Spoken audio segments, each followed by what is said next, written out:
Last thing before we go tonight is a new appreciation of Carl Sagan that so many people find way overdue. Armed with 4 degrees from the University of Chicago, try that in your spare time. Sagan was an astronomer, scientist, astrophysicist, a genuine public intellectual. He taught at Harvard and Cornell and was ahead of his time almost by definition. Jason Johnson called our attention to this clip on social media today. Here is Carl Sagan on Johnny Carson, calling out a new movie called Star Wars for its faulty assumptions and lack of diversity. Star Wars starts out saying it's on some other galaxy. Right. And then you see there's people. And starting in scene 1, there's a problem because human beings are the result of a unique evolutionary sequence based upon so many individually unlikely random events on the Earth.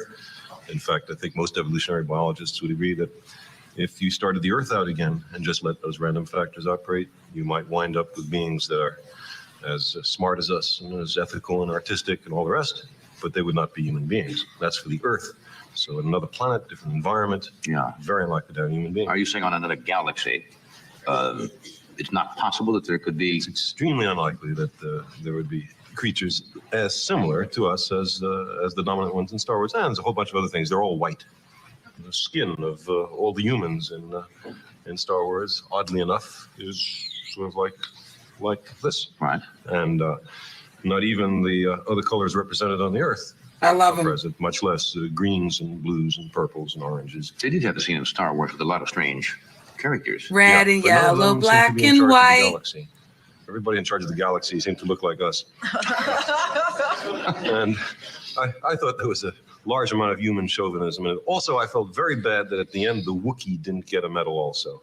You know, all the people got medals, and the Wookiee who had been in there fighting all the time, he didn't get any medal. And I thought that was an example of anti-Wookiee discrimination.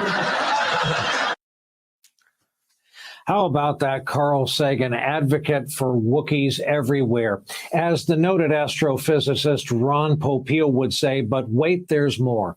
Carl Sagan could not have predicted 2021, but he did see it coming.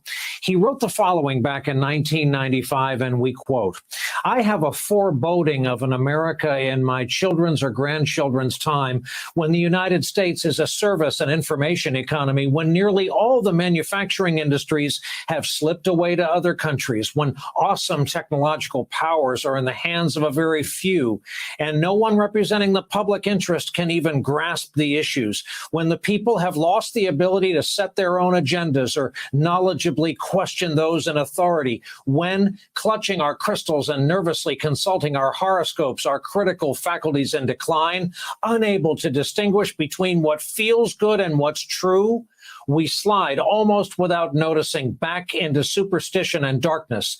The dumbing down of America is most evident in the slow decay of substantive content in the enormously influential media. The 30-second sound bites now down to 10 seconds or less. Lowest common denominator programming, credulous presentations on pseudoscience and superstition, but especially a kind of celebration of ignorance." Roll that around for a while. Those were among his final published words. He died 10 months later. Here we are 25 years later, realizing just what he was trying to tell us back then. Period. Idiocracy. Better have your own mind. Until next time, guys, know what you're watching.